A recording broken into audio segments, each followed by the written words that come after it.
welcome to the DJ Force X podcast. On today's episode, we are diving into the wonderfully bonkers world of King of Meat, which is a brand new game from the people at Glowmade, which is a part dungeon brawler, part DIY game show, but it's all meat. It's all meat. I'm joining All me. me all the time. All me all the time, 100%, 60% of the time. Uh, Joining me is Jonny Hopper. You heard him just there, co-founder and studio head of Glowmade, whose team has built this universe where dragons, trolls, and getting the rhyming thing going here. Sausage Gym Bros battle it out in an in-player made arenas. So if you ever wanted to build a dungeon with exploding ducks, pressure pads that make sense, this is your game. So let's get into it. Welcome, Jonny, to the show. Welcome. Thanks, Barnaby. Thanks very much. It's good to be here. Sorry for interrupting your flow. Oh no, don't worry about it. I'm trying to be yeah. professional with it, but I'm failing. It's hard to be professional when you're describing this game, I think. Well, this is it. This is it. I particularly like the sausage Jim Bro thing. I think there is actually on those guys, they're called the gristles. There is actually a little sausage twist on their butt. So if you see, let's have a look for that. I will have to take a closer look. I've been exploring this game for the past week or so, or not even a week, but not even been out a week yet, has it? Or it has Just about actually. Yeah. And yeah, there's many things I've been discovering in this game. But it is a great game for anyone that wants to, obviously, first of all, they just go and play it, go find it, go play it. It's on Steam, so you can get it on your PC, you can get it on your Xbox like I have, Series S or X, and you got a PS5 as well. I mean, first of all, I just want to give a big shout out to Lauren of Guildford Games and Liquid Crimson, who had set this up. I had her on the show. It was either earlier this year or late last year, just before the games festival. Did you play the game at G Live? I did. So that was great fun event. That was so many people there, and yeah, I just took a chart, I just sat down at the game. On the stage, in fact, at G Live, which was kind of intimidating. Yeah, you feel a bit exposed, don't you? Oh man, I've got to learn a new game, and I'm on a stage, and everything I'm doing is on a massive screen right there. Yeah, exactly. But I really enjoyed it. It was really good fun. It kind of it harked back to me it was like a version of Gauntlet, if you remember that game from back when there was no grey hair and hair on the top of my head.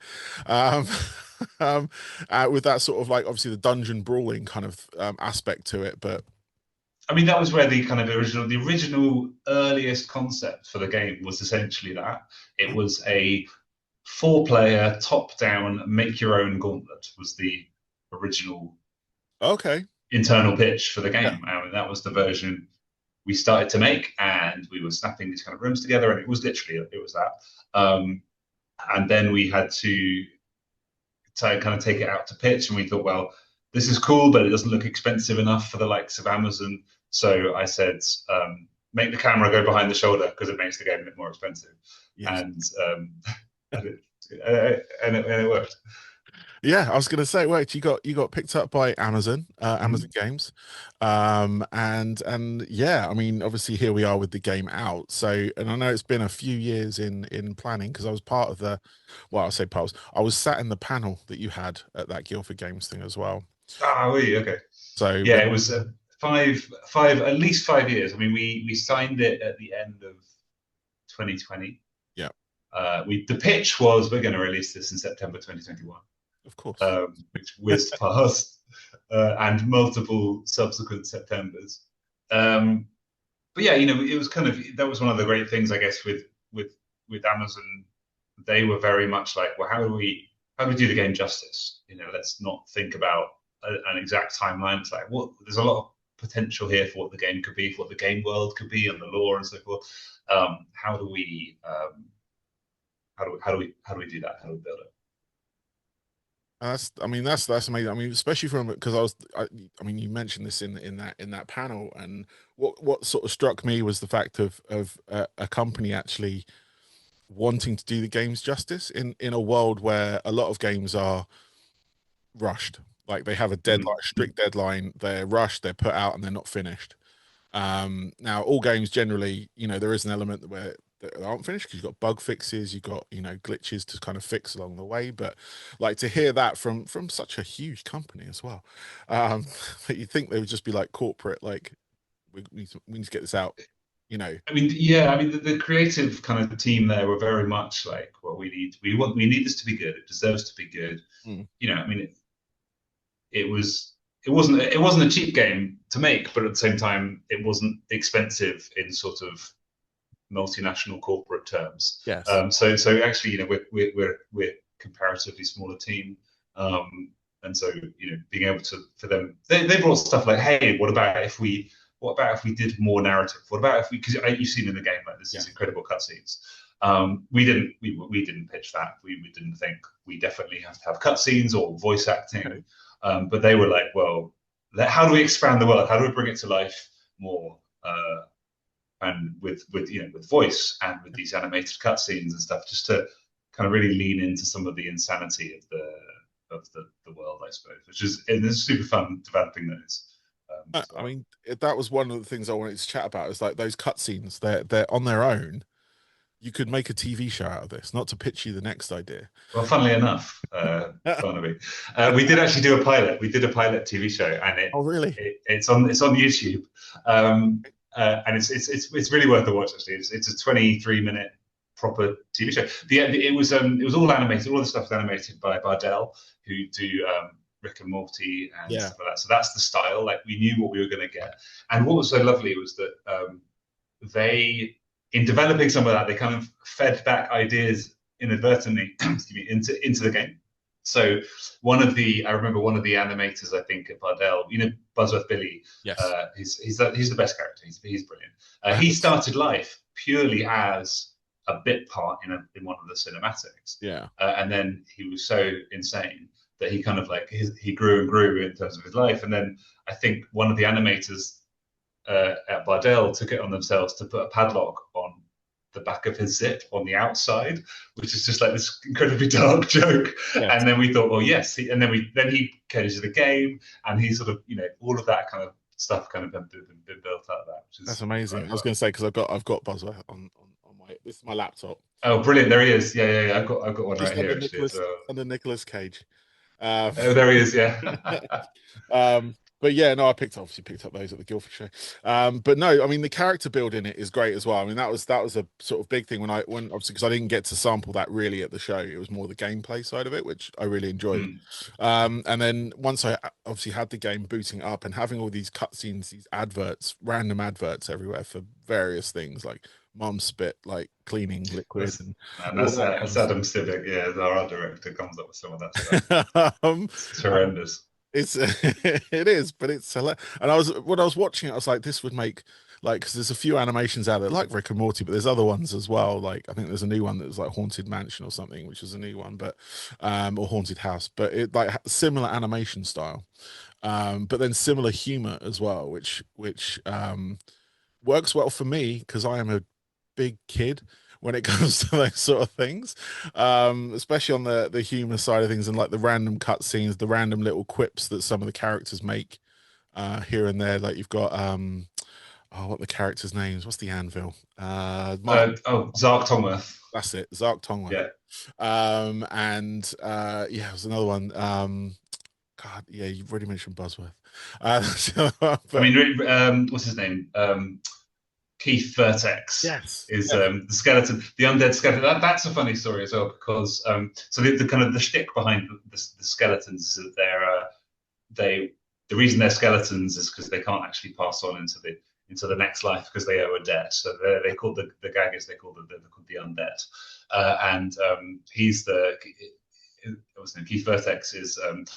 Whenever I say Keith Vertex, I keep thinking of the voice actor, which is Rich Keeble, and I keep almost saying Rich. But so Keith is the leader of the Skeleton Undead Union, and he is like this kind of crusty old '90s raver, basically. And he was originally going to be called Keith Maxim, because but then we realised because of course you had Keith Flint from The Prodigy, but and also there's Maxim from The Prodigy, but it turns out Maxim's real name is actually Keith, so we couldn't call him Keith Maxim. Okay, yeah, that's true. Yes, but what was I going to say? You said something very interesting a second before that, and I forgot. Anyway. No, I've totally forgotten as well. My short-term memory sucks. But no, we'll move on. We'll move on. But no, I mean, there's a whole host of characters that you meet in the Mm, game anyway. And like obviously they sell you different things, upgrade your weapons, all that kind of stuff. So, you know, you've got that kind of like level building as you go on and as you go through these arenas. mm. Um, and yeah, and you sort of you build up and unlock more things as you go on, just to give people some insight. I don't want to give too much away, but Well, it's a fun game to it's play. the I mean that's the kind of the game loop. I think a lot of it is around um, sort of self-expression, and that was kind of the thing that I'm really kind of like into. So the character creator is one of my favorite bits of the game because I love being able to make weird characters, but I also love being able to give other people the opportunity to do that. So yeah, so I worked on the original Little Big Planet games, which is where that kind of started for me. Um, and it's very much the ethos with this stuff and with the level creator is like we have a set of rules in terms of how we build the assets and stuff and everything. You can't see the rules. If you can see the rules, we haven't done it right, right? Like so with the costumes and stuff, there's loads of rules, but they're really hidden. But also we the sort of the directive that I've always kind of given is that we have to give players space to make something ugly. Because if we strictly control what you can do so it purely aesthetically works, then that becomes too restrictive for people to be creative. So so yes, some of the I don't know the hoodies overlap with the helmets or something like that. There's stuff like that happens, but because we do that, we actually give people the freedom to mix and match all these different things, which is way more interesting. So for example, we've one person on the Discord. He's made it's mind-boggling. He's covered his entire body in red stickers, so he's got a character that's red, and then he's using the mouse. He's taken these little white dotted lines, and he's essentially drawn a face. And it's beautiful. It's incredible. And he's got something like 22,000 stickers on this thing to build up this kind of incredibly detailed face and like a torso with a six pack. It's really amazing. So because we give you quite a lot of freedom, it gives people these kind of opportunities. And yeah, and you can a lot of the so we don't do like you level up your weapon archetype. So you have like you start off with a sword and board, which is a sword and a shield, and you can get this giant hammer, which is my current favorite. Yes, my favorite. But there's a lot of kind of cosmetic upgrades. So I'm currently using this kind of giant sausage on a fork hammer. Oh, nice. But there's another one which is like an inflatable hammer, and it sort of Yeah. makes these squeaky sounds or whatever. And the idea being that you can just kind of be silly. I think when you said earlier, like you're a big kid, like that feels like the attitude that we've taken. Mike, who's our design director, when we're sort of pitching him ideas, the sort of the quality bar is well, not the quality bar, the sort of threshold is like that's really dumb. Let's do it. Like Yes. it's we're not trying to overthink the game. We know what the game is, and Yeah. I think it is for people who can be big kids. Like it doesn't take itself seriously, although everything we've done is very serious in terms of like the game is good quality game and there's a lot of sort of like proper mechanics under it, but we're not taking ourselves seriously. Like there's the duck thing is there's if you look on some of the ducks in the game, underneath it we've got these yellow rubber ducks obviously, like and if you go around in the levels, if you look at some of them, say Mike on the bottom, and that's because one of our lead programmers is called Mike Ducker. So, and one of the artists just took it upon them to inscribe him on a duck. So he's more immortalized on the duck. I'm gonna have to look for that on there. I love those little tiny little creative bits, the Easter eggs, I think they call them these days. Exactly right. Yeah. Yeah, and no, I mean the game, like I love games that one that I mean I like a lot of different styles of games, but I like games that are games. So there's that element, that puzzle element, that action element, that there's a reason why you have to hit that to get this, or to move that to get this, or work together to both do whatever you've got to do. And this game fulfills a lot of that, which is great. And like playing it online as a co-op, I generally just do like sort of match up with random people on there. And this game, like, it really does play to that team element as well. So there is that, like, that you can play solo, for anyone that prefers that, obviously. Yeah. But the team element of it works really well with some of the things you've done in there, like throwing things to each other and Like these little like game mechanics that I'm just like normally, I mean, it's quite chaotic in there, but I've seen it happen, and like people throwing, and it's really like it's really clever. And like you said, there are the serious parts of this game, but this game is in its nature like silly, ridiculous, or whatever what Yeah, you want to call it. it's. I think it takes a great joy in being silly. I think Yeah, that's what it sort of revels in this idea that we can be big kids and we're not. There's you can you can chuck stuff to each other and you catch it and you get reward, like you actually get a triumph, which is an yeah, in-game kind of achievement for doing that. yeah, And so we sort of we know it's available and we reward you, but we also just enjoy those mechanics. There's a glory move called the hot potato, which is an exploding potato. yes, But it actually gets more powerful and grows the more you chuck it between each other yeah. because I've it's a seen hot that. In, potato. Of course, you have yeah. to do that. Yeah, Yeah, I think I purchased. I think did I purchase that or unlock it? that's a One of good the one. two. But yeah, I've yet to try that one. But I've seen it. I've seen the videos of that in action, and that is great because I'm loving that idea of like you have it, and it just gets bigger and bigger and bigger and bigger, and then you can obviously use it to take things out. But yeah, I was gonna say go back to the Keith Vertex, my favorite area of the show of the area of the game, mainly because I'm a DJ, so it kind of like I can hear the club in the background. So I just Nice. sit Yeah, there when I'm like taking a break. I'll just sit in there and hear this like dum, dum, dum, dum, dum, in the background. it's quite cool, isn't it? That you can go and you go sort of further over and it kind of builds up and you just Yes. see all the skeletons Yeah. just having this little party. Yeah, I love that. All the little like animation of these things and they're talking to each other or dancing. Yeah, it's great. Um, but yeah, no, I mean, what I'd like to do is sort of get a little bit of background on you, if that's all right. So you mentioned you Sure. were part of the Little Big Planet game in developing that. I was part of a focus group for that game at one point. Really? It was like a 2 day thing at a hotel in Guildford.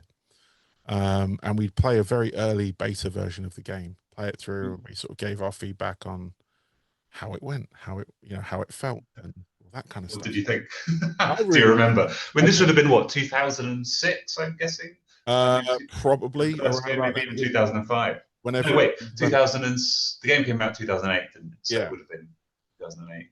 because I remember having to wait for it to come out because I did end up buying it. I've got it actually up there. I can see it. It's up there in my head, in front of my head. Sorry, up there. But yeah, no, I did actually really enjoy the game. I actually finished the game during the thing as well, which was Nice. that version of it. And then obviously when the full game came out, it was quite different. Like level wise, it was very different. So I was expecting to rinse through it again, but I couldn't. Didn't. Took me a little while, which was good. Good, good. And yeah, it was my wife and I actually did that focus group, if I remember rightly. I'm trying to remember, but it was a hotel near G Live, actually, near when it was the Civic. But there was a hotel. Yeah, It's like a nice little hotel up top there. yeah, Um, but yeah, obviously your background in gaming. What does that look like? What's your sort of origin story for this? yeah. Well, so I started out at Lionhead, God rest it. Which was so I basically back in the late 90s, Lionhead were working on a game called Black and White, which Yeah, you may remember. yeah, Um, and they had like an open work experience thing, and you could literally just write in and go, "Can I do work experience, please?" And I was like 16, 17 or something, and I sort of said, I just wrote in and said, "Can I come?" And they were like, "Yeah, all right." And it's just anybody. So I turned up, did my week, went away. Then I wrote in again and said, "Can I come?" And they were like, "Yeah, all right." And then that next year, like, "Hello, nice to see you again." And then eventually I got to university and said, "Well, can I do longer? Can I do a month?" And they said, "Yeah, all right." And I did that a couple of times, and I just kept badgering them basically. yeah. And then eventually Peter Molyneux just said, "Do you want a job?" And I was like, "Yeah, all right, thanks." And then I turned up in 2004, and everyone sort of said, "Who are you?" And I said, "Well, Peter said I could have a job," and they're like, "Oh, not again." But it's sort of like, so then I stayed. They didn't kick me out. They said, "All right, well, in true sort of Princess Bride style, Yes. okay, well, I'll probably kill you in the morning." But I managed to prove my worth, and I worked on a game called The Movies, which Yeah. was underrated and about 2 years ahead of its time. Because if it had come out when YouTube was around, I think it would have had a different fortune. But that was a really fun kind of sim movie studio game, a bit like sort of the old kind of like theme park Yeah. kind of kind of vibes. And I did that, and then in 2000, late 2006, I left Lionhead and joined the sort of very early Media Molecule when they were about 5 people, and worked on Little Big Planet 1. I worked on Little Big Planet 2, and I worked predominantly in like sort of the create mode stuff, like the level Yeah. editor stuff. So that was Yeah. my kind of area of focus, and my sort of passion around kind of like player creativity kind of grew from there. Then I went around a small studio for 12, 18 months, which folded. Then I went back to Lionhead and worked on Fable Legends for Nice. about a year. Yeah. And then I worked in they had an incubation department, which was like new projects and stuff. So Skunk worked department, so I did that for a while. And then eventually we did Lionhead used to do this creative day, which is essentially like a game jam before game jams were really kind of like the vogue. And we made a game with Mike Green and Adam Sibic, who and we did it in 2 days. We really enjoyed it, and the result was really good as well. And we thought, well, what about if we did this for ourselves? And so then we sort of eventually we sort of broke away in 2015. Yeah. And started Glowmade, and so we're 10 years old, the studio now. And yeah, that's and then we started King of Meat in 2020. We actually started it in about 2018 was the very first earliest version of it, and it was like a backup project. And then we sort of pivoted and switched to doing that in 2020. Nice. And I mean, Lionhead, I'm aware of Lionhead. I live locally, so I say locally. I'm in Surrey, I'm in Camberley, in fact. And Lionhead, I mean, Guildford has always been kind of a hub of gaming. I remember Bullfrog in that big blue building.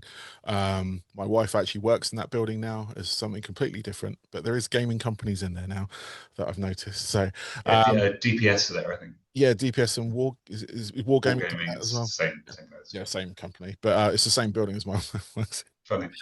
Which is fun. But she works in a completely different industry, which is still baffling. But yeah, no, and those buildings, obviously EA, obviously they're predominantly in Guildford as well, and but Lionhead, I had a friend who worked for Lionhead, Ryan Harris. Oh yeah. Yeah, he was. Yeah, he was he was the bassist in my band back in the day.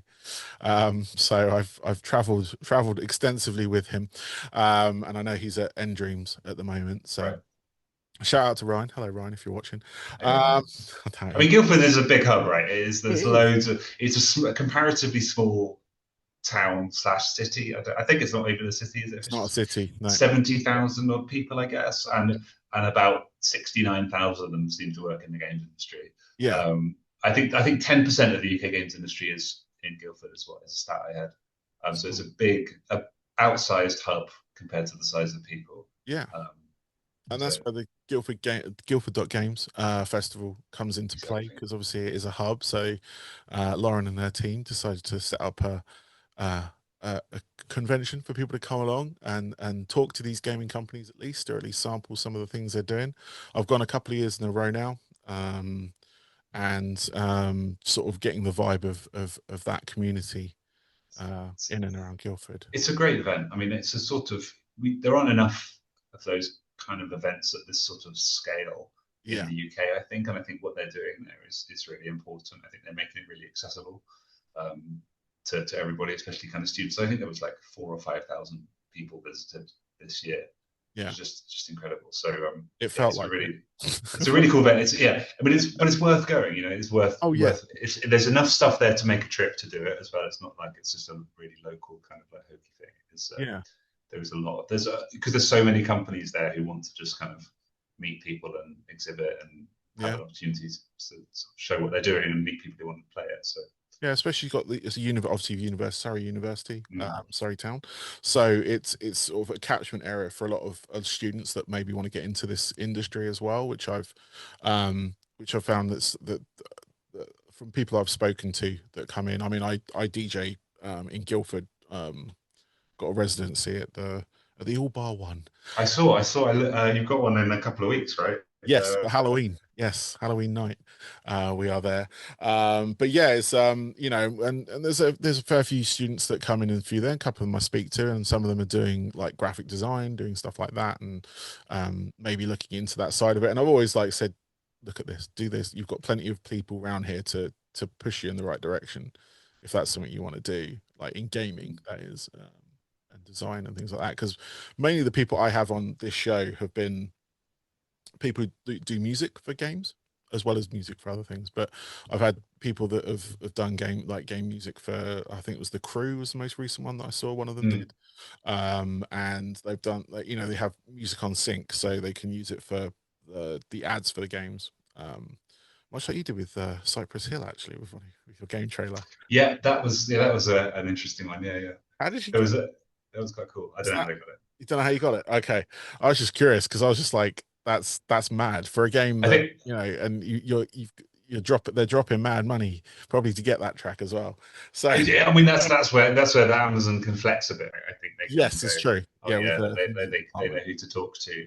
Yeah, Um, yeah, we there were a few other ones we didn't get for other stuff, which would I really like. We talked about, oh man, can we have Thunderstruck for this other trailer, and we couldn't make that happen, but like that would have been incredible. that would That have was been quite fun. incredible. But again, mad money.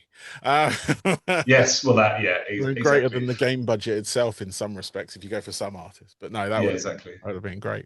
Um, but yeah, I mean, if anyone's obviously looking to get into gaming or even, just want to have a look at your guys' website, it's glowmade.com. If anyone wants to go in there, you got the King of Meat link on there. But you've also got, I think you are hiring at the moment by the looks of it as well. So Yeah, we've got a couple of roles open. And we always, welcome people kind of just getting in touch. I think, we do not many, but we do kind of like occasional internships and work experience. So yeah, cool. inundate us with those. Yeah. Feel free. I'm going to pass that on to some people that I know are looking at the moment. A couple of people I work with in my day job that have studied like game designs and stuff like that. So and they're looking, and they're sort of based out in Reading and stuff. But people travel, so I'll send them your way. But yeah, I just want to get one other thing on the game. What's the sort of like roadmap for the game now? Obviously, it's out. Are Yeah. you sort of like mainly looking at the sort of user creative driven side of things, or have you got anything you can? I know I said I wasn't going to dig for a Got so 60. much good stuff. The problem is that I don't know. Well, when's this going out? Because I think uh, we're just about to drop the roadmap quite soon. okay, it'll probably go out either next week or the week after. So Okay, so we've got some really cool stuff that we are working on, okay, and you say it is like a lot of it is in sort of create mode stuff to support the new levels. So, yeah, but also there's some character stuff as well. So one of the kind of the best characters in the game is this guy called the Meat Baby, and he's a sausage, and it's just really fun, and we used him in some promo stuff. And so we're putting him into the game, the Meat Baby and the Grill Mother, which is a barbecue. And so you can basically make new kind of games with by having to take the Meat Baby places. So that's kind of coming. We're doing there's some costume stuff I think for him as well, okay. and we've got outfit saving is really important. So when my daughter changes my outfit, I can change back. Yes, And there's loads of kind of quality of life stuff. There's another in creative mode. We've got tracks, so you can like mine tracks yeah, because we use that in a lot of the levels. All the levels in the game are made in the game, by the way. So yeah, like we're using basically the exact same tools, but some of them weren't quite like user friendly enough for us to immediately launch. So okay. the tracks were like, yeah, it's all using the game logic and the game engine in the same way, but it was just we had to tidy up some of the interface to make it sort of presentable for players. So that's kind of coming, and hopefully all of that will already have been announced by the time this airs. Otherwise, I'm going to get in a lot of trouble. I'm sure it will be. Don't worry. And if it isn't, I'll let you know when it's going out. And if it isn't, I'll edit this bit so when we come back, there we go. And if anyone was wondering where that Amazing. click was, it was there for an edit. Um, but I've got a couple of questions left for you before I let you get on with the rest of your day, if that's all right. Now I have a couple of like standard ending questions for my podcast, and because I said mainly speak to um, musicians, I kind of keep it music based. I'm Okay. gonna sort of divert and go game based for this one. Before we get into that, I want to plug the soundtrack, which is coming out Oh, in a couple of days. okay, So it cool. will be out by the time this airs Yes. on all your favorite streaming platforms. The soundtrack's amazing. It's my favorite game soundtrack ever. It's by a guy called Lewis James, who you absolutely should talk to. It's all styled in. Sorry, I'm going to take No, no, time to completely do it. redirecting this now. No, no, it's fine. We've basically gone bardcore, so it is like it's bits of hip hop with Yeah, harpsichords, yeah. and it's a really really cool kind of soundtrack. So I was going to ask about that actually, because I skipped over it, but because I do go around the game and I can hear there's so much great music, like the music so in much it, and great I'm music. like, this is so good. Like it is, and I always encourage people to like look up in the game as well. Like whenever they're playing games, it's like look around you, look at the scenery. I posted a picture earlier actually of me looking up in King of Meat and seeing my name on the board. Um, so It's super fun that bit, isn't it? I love that. I love seeing the. I coded that. oh, I nice, coded that. excellent, So excellent. I was quite pleased. I was Yeah, quite pleased no, to I like was it. really how I like looked up and there's my like avatar thing, and then there's my name scrolling underneath. I was like, nice. I was like, screenshot, Nice. I'm glad you post like it. it. But yeah, no, yeah, no, fantastic. I'm definitely gonna look up that and I'll have that on. I'll see if I can get Lewis James on as well. Actually. Yeah, I'll connect you. I was like chatting, thank you. But yes, back to my final questions. Sorry. So what I'm going to find out. So normally, what I ask people are your most three pivotal records in your life. So Okay. normally with Okay. musicians, it's like, the first one that I heard a heavy guitar. I wanted to play Yeah. Yeah. guitar or whatever like that. So I was going to deviate with this one, unless you want to Okay. do music. I Uh, might. I could. I was just thinking about. I could do music. I could do do. oh, well, let's keep it music then, because I was going to go games, but let's go music. Okay. I'm gonna say so. Uh, ABBA Greatest Hits Okay. is a vinyl. So it's my mum's vinyl, and this shows both pivotal. It was my mum, and you can't even. It was before they don't make this one anymore because Yeah. it's now ABBA Gold. It's the original one from like the late 70s, early 80s, and I used to listen to it on an old record player, Nice. and it sounds so good. Yeah. It's just like incredible disco, and I kind of learned all the bass lines because I play bass, and just had a really really good time. For me, that was one, and the cat weed on it as well. So it had like this kind of weird discoloration on the label. Wonderful. But for me, that's sticks in my mind Yeah. as a record that's really pivotal. And my favorite album of all time is my wife just she always knows I'll go on about this.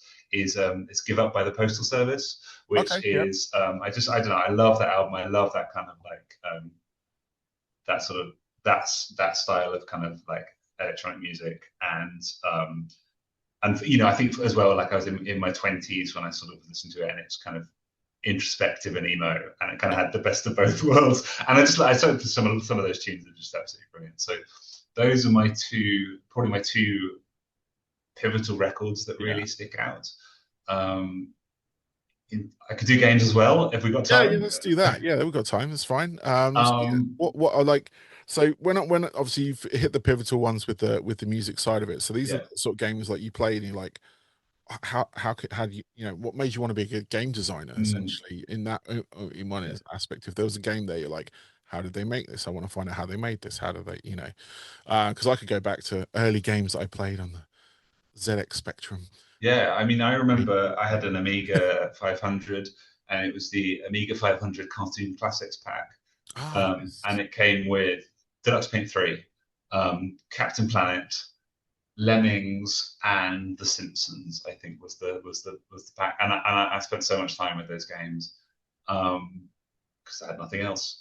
Um, and so there was that was the kind of start of the journey, I guess. Like my mum bought me that computer because she was like, you can do like word processing on it. Of course, yes, yes. I'll do the bit of that to keep you happy, but I really just wanted to play Lemmings. um, Games that really stick out to me in my mind, there's often the sort of the LucasArts ones and the sort of early Double Fine ones in that kind of vein, again because they're quite quirky and weird. So like the Monkey Island games, Um, Grim Fandango, I think, is which is this kind of old now, like late like 1998, I guess, Yeah. but incredibly well designed and well delivered, kind of like adventure game where you play a skeleton in the sort of in Day of the Dead.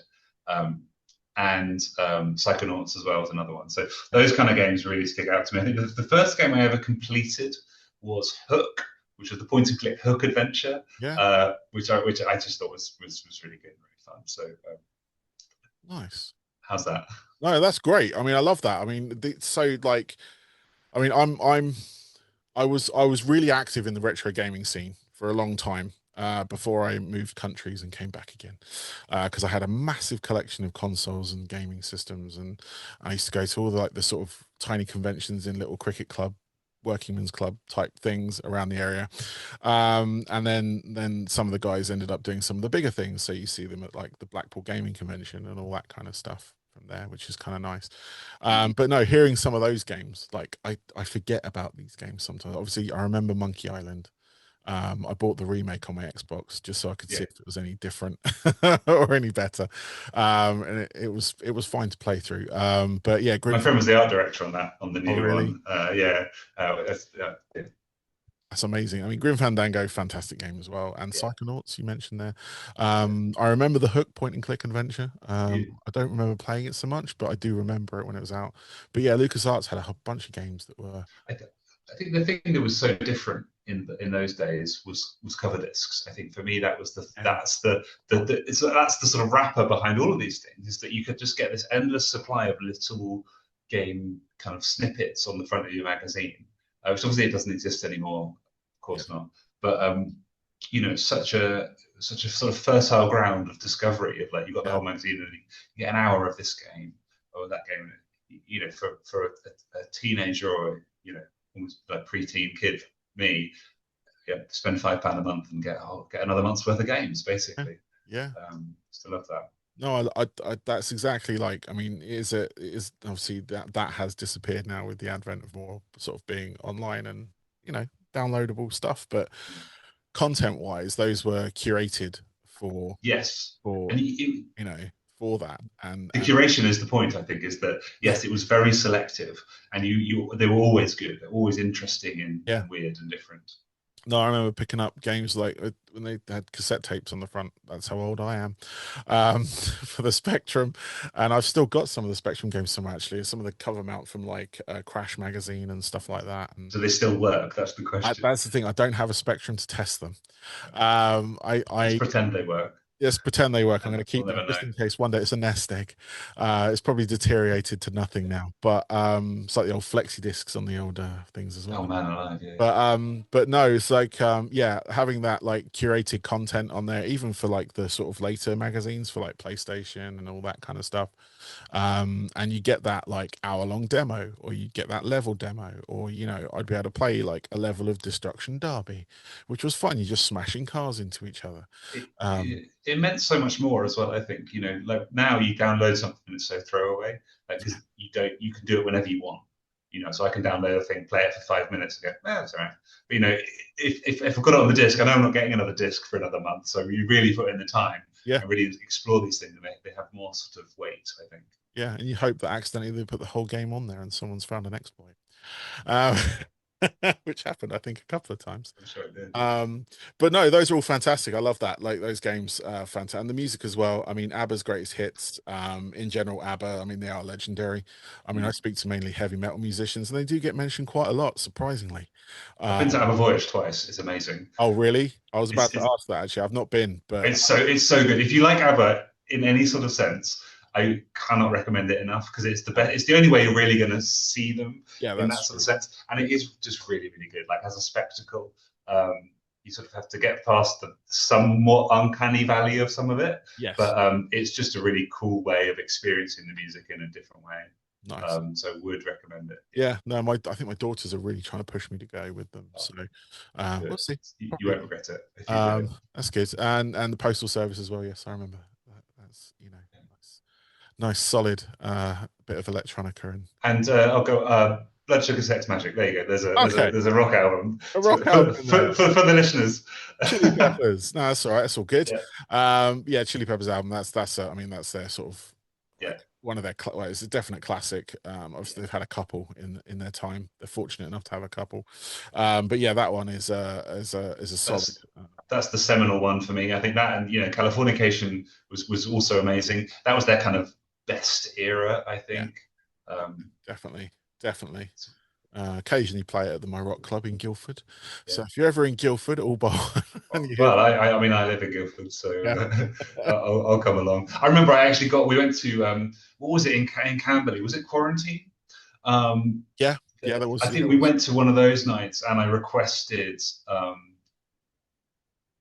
Such Great Heights or something like that, and from Postal Service, and the guy was like, "Okay, I'll play it, but as you have to dance because Yeah. no one else will." And I was like, "Okay, I will."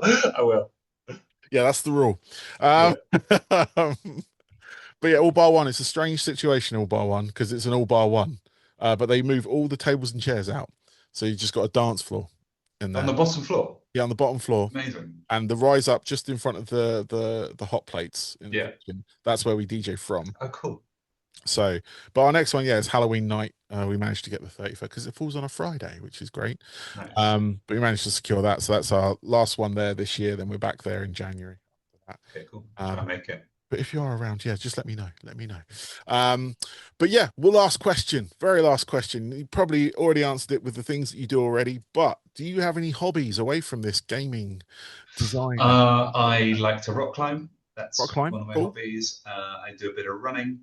But running these days is mostly a bunch of dads kind of hobbling around and having a chat and a moan about stuff. So, but those are my main things, and I hang with my family and just do a lot of stuff with my family. So that's most of my life, I think. Nice. Yeah, rock climbing. I've seen that seems to have had a bit of an uptake recently with a lot of people. I've noticed doing that. Obviously, good sort of upper body strength and dexterity and all that kind of stuff building on there. But yeah, running's not a hobby of mine. Being a dad, I usually just saunter around if I had to with the pram and whatnot. But yeah, no, my kids are a lot older now. They're elder teenagers now, so which is scary. And at the same time, Yeah, my daughter's just turned 11, and I can't believe how fast it's gone. yeah, it's crazy. Mine are just one's about to turn 18 in January, and the other one's just turned 16. So I'm like, where has that time gone? Completely gone. But we've done stuff in that time. It's not as though we didn't do anything. It just went past, doesn't it? It's just like one blink, and it seems like that's the main thing. It is, yeah, it's crazy, absolutely crazy. But Jonny, thank you very much for your time today. I really appreciate it. Good luck with the future of this game and other games. Should you have any in development? I was going to ask, but I thought I'd leave it. Watch this space. We'll see. I was going to say, yeah, see what you got. But yeah, no, thank you with that. Everybody, go download and play King of Meat. It is available on your PC, on your Xbox Series S and X, and PS5. It's on, it's online now. It's a lot of fun. Hey, it is a lot of fun. I see you in there. It's got my guarantee on it. If you like me, I know I like fun. If you like fun, you'll like this game. Yes, exactly. If you like meat as well. Even if you're a vegetarian, it doesn't matter because it's not real meat. You can still virtual meat. Virtual meat. There you go. Yeah. We still haven't nailed the really snappy kind of delivery of the game pitch. I don't think. Yes. It does always digress into stuff like this. So. I called it King of Meat, so it could. There's so many different things you can be. On my little tag on my thing, it says sticky meat. So nice. it's like put that on there. But I'm Lord Wazzock. Lord Wazzock. I'm sure that's amazing. I'm gonna have to wait. I'm gonna have to look through ones I've unlocked now. Let's see if I can change it to anything else. But yes, no, that's cool. So King of Meat is out now. Jonny, thank you for your time. Like I said, good luck to it. Good luck to your team with Mike and Adam as well. Who I got a couple of mentions in here. But yeah, I didn't delve too deep into that on that front because they're not here. But like I say, good luck with Glowmade. I'm sure I'll be bumping into you guys at the next Guildford Games event as well. Absolutely. And have a good rest of your day. Cool. Thanks very much, Barnaby. It's been a real pleasure. Cool. Cheers. Right.